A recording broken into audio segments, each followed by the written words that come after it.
the most underrated, underappreciated NFL player on every team. Welcome, football fans. These players deserve more love, more recognition. So that's exactly what I'm going to do in this video. All 32 teams, all 32 underrated players. Let me know in the comments your team's most underrated player. And the way that I look at it, I'm trying to examine the most overlooked, underappreciated player from a league-wide lens. This guy deserves more love. So let's begin with the Buffalo Bills. And don't forget, Gronk spiked the like button. Subscribe, jabroni. The Buffalo Bills. Spencer Brown is their most underrated player. Their right tackle who had a breakout campaign in 2024. 19th graded, according to PFF, in 24 with the 5th run block grade. He also had the same win rate as Jordan Mailata. That's pretty good, if you ask me. He was also 9th in PFF pass block efficiency. This breakout from 2024 is going to be blocking in Buffalo for Josh Allen for a long time. Zach Sealer of the Miami Dolphins is really underrated. Zach Sealer has been underrated. He's one of my favorite underappreciated interior D linemen in football. Last year, 10th graded, according to PFF. He has back-to-back 10-sack seasons. And people don't even know he exists. Talk about criminally overlooked and underappreciated. Top 22 in pass rush and run defense grade. Top 20 in pressures and stops. And he has back-to-back seasons for a big man with an interception. This guy's a baller. Jabril Peppers is the most underrated New England Patriot. Kyle Duggar, most overrated. Jabril Peppers on the other side at safety, most underrated. Jabril Peppers, when he's been on the field, has been the tone setter of the New England Patriots secondary. He packs a punch. He was graded as the 5th best safety in all of football in 2023 and the 6th best in 2024. In the last 3 years, he's been inside the top 16 according to their grading, and last year, 7th best in coverage. So he has been absolutely living up to his draft hype. It's taken him a long time, multiple teams, but he's eventually found his home in New England. A 39 passer rating allowed last year. I can't wait to see him play once again under a new coach, Mike Vrabel, in New England in 2025. Peppers is the leader of the Patriots secondary. For the New York Jets, Jamien Sherwood is my selection for most underrated player. 158 tackles, 98 solos, which actually led the NFL. Congratulations, sir. 18th in PFF grade this past season at linebacker, 23rd in run defense, 16th in coverage grade. He's 6'2", 216. He's a firecracker, a sideline-to-sideline smasher. That is Sherwood of the New York Jets. He's on the rise. Kyle Van Noy, beginning the AFC North for the Baltimore Ravens. 12 and a half sacks for the old man? Are you kidding me? 12 and a half? Wow. This guy's prime is in his mid-30s. It's crazy. Are you kidding? 18th in pass rush productivity for PFF. He also was 24th in pressures and 23rd in PFF grade. He also found his way into the top 20 of the pass rush win rate on ESPN. So, yeah, Van Noy was absolutely terrifying quarterbacks all year long in 2024. Can he do it again in 2025? He's arguably had his 2 best years in 23 and 24, which is crazy because everyone thought he was finished. DJ Turner is my most underrated Cincinnati Bengal. He's actually low-key one of the risers at the corner position. Last year, he graded as the 44th best corner in football. But if you look closer, he allowed the 10th lowest passer rating at 74, 14th in reception percentage allowed, and 5th in forced incompletion percentage. He's one of the fastest and quickest mirror match corners in the NFL. This man can move laterally and vertically, which makes him potentially the CB1 in Cincinnati. Isaiah McGuire is the most underrated Cleveland Brown. 13th in PFF grade last year, 3rd in run defense grade, 7th in run stop win rate, according to ESPN. McGuire began earning more playing time kind of right after Zadarius Smith got traded, and immediately he was one of the highest graded players in the NFL. He's a monster setting the edge and stopping the run, and he had a 2-week stretch last year where he was actually the highest graded player at his position. Not Myles Garrett, Isaiah McGuire. Know the name. Nick Herbig is another edge rusher that finds his way on the list. This division stacked with edge rushers. 17th in PFF grade, 4th in pass rush grade, 5.5 sacks in 13 games last year, 22nd in pass rush productivity, 4 forced fumbles. He is the Steelers' seek it with the secret of Nick Herbig with the Steelers. Kamari Lassiter is one of the best CB2s in the entire NFL. As a rookie, he was a top 20 corner in the NFL. Okay? 12th in coverage grade. 3rd in lowest reception percentage allowed. He allowed a 69 passer rating. Gronk approved.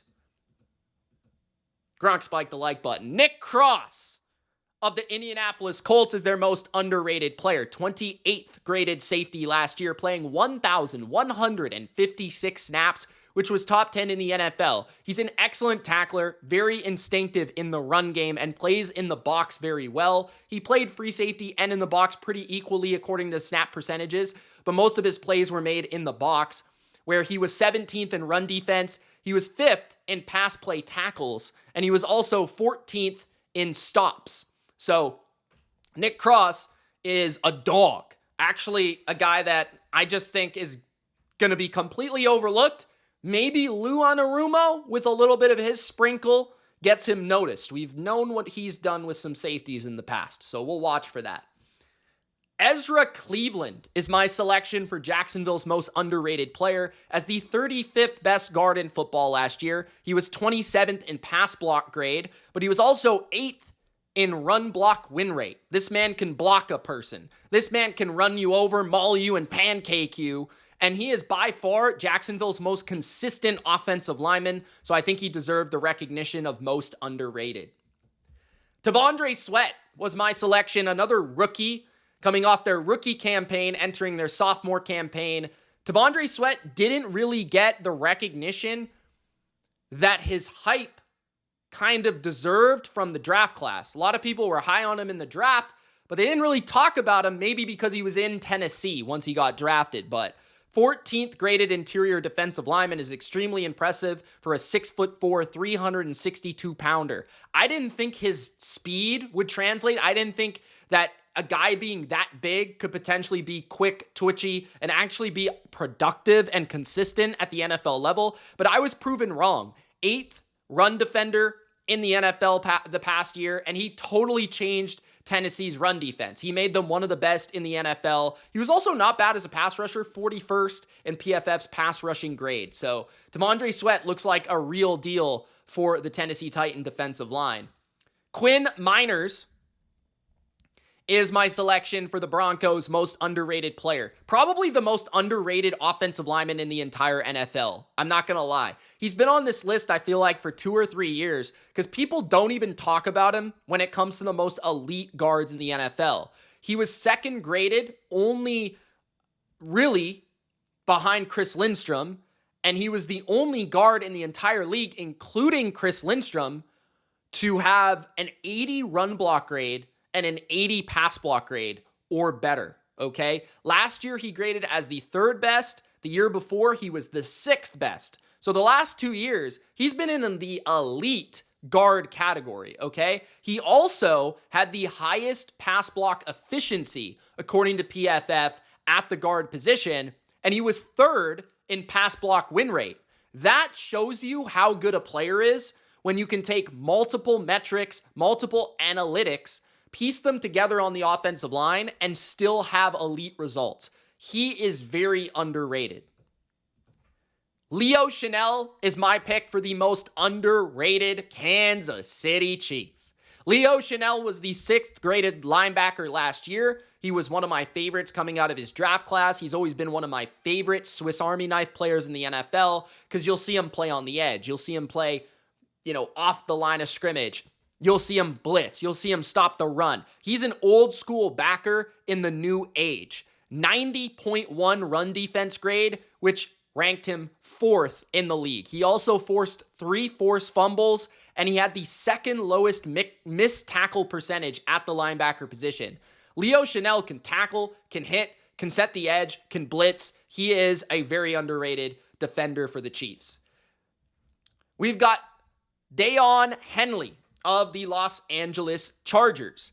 Last year was not really a surprise in terms of the breakout season that he had. I was very high on him coming out into the NFL because of his coverage skills, his overall quickness, lateral agility, and speed. This man pursues the football. 147 tackles last year is off the charts. 8 passes defense, speaks to his ability to cover ground and get in passing lanes. He was 11th in coverage grade for PFF. He played over 1,000 snaps, and he actually forced the highest forced incompletion percentage in the entire NFL at linebacker. So this man was a no-fly zone in the middle of the field for the Chargers. Geno Smith, the new quarterback of the Raiders, is the most underrated player on their team because Geno Smith should have never been traded by the Seahawks. They just never addressed their offensive line, and they put all the blame on Geno. You dive into Geno's stats, and he's been a stud. 3 straight winning seasons. As a starter for Seattle, he never had a losing season. 9 game-winning drives and 8 comebacks in the last 2 years. That means he's put up a minimum 4 comebacks per season. And if you do the research, that's very good. Okay? Not only that, he graded 9th, 14th, and 9th in the 3 seasons he was a starter for the Seahawks. That means he's been a top 10 quarterback 2 out of the last 3 years. But nobody talks about Geno Smith as a top 10 quarterback, which is why he's underrated. On top of that, 5th in completion percentage last year, 3rd in yards, and 2nd in completions. He was also 6th in big-time throws. He's one of the most accurate, precise passers in the NFL. The Raiders got a good one.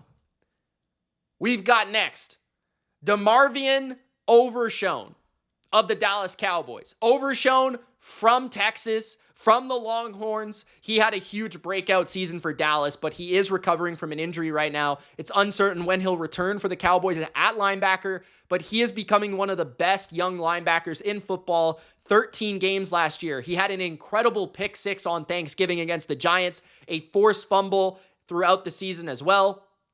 90 total tackles, 5 sacks at off-ball linebacker, 51st in PFF grade, but he was 6th in pass rush grade. He also put up the 7th most pressures at the linebacker position, and he had 20 stops, which ranked 12th. So this man was making plays against the run. He was definitely making plays rushing the quarterback, and he showcased his lateral ability and his athleticism in those pick 6s, in the coverage department. I think he is the next star Cowboys linebacker that's overshown.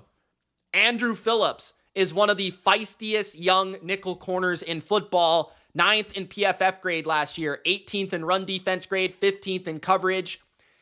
At the slot corner position, he put up 71 tackles and 3 forced turnovers. This kid, he can jam you, he'll get in your face, and he's going to make life difficult. The Giants didn't have a great secondary last year. This was the bright spot, their rookie from last season. Quinyon Mitchell, my number 1 corner from last year's draft, lived up to the billing.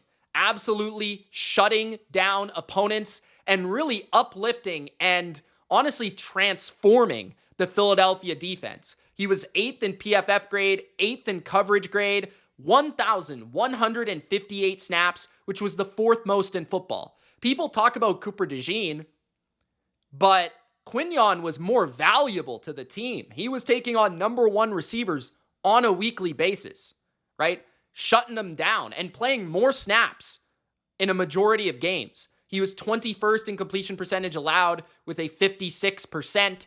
80 passer rating allowed is also very, very solid. Mitchell can run. He's got length and speed and size and leaping ability. He's really got all the physical dimensions, and he's already mastered Vic Fangio's system. This is a scary guy. This guy could be the best corner in football. I'm not even gonna lie. Sam Cosmi of the Washington Commanders is their most underrated player. 6th in run block win rate last year, opening up lanes for old, slow Austin Eckler and Brian Robinson. Many men have tried to bring him down, but Sam Cosmi won't let him. 4th in 2023 at PFF. He was also a very heavy producer in terms of snaps. 4th most in the NFL before getting injured in the playoffs, I believe.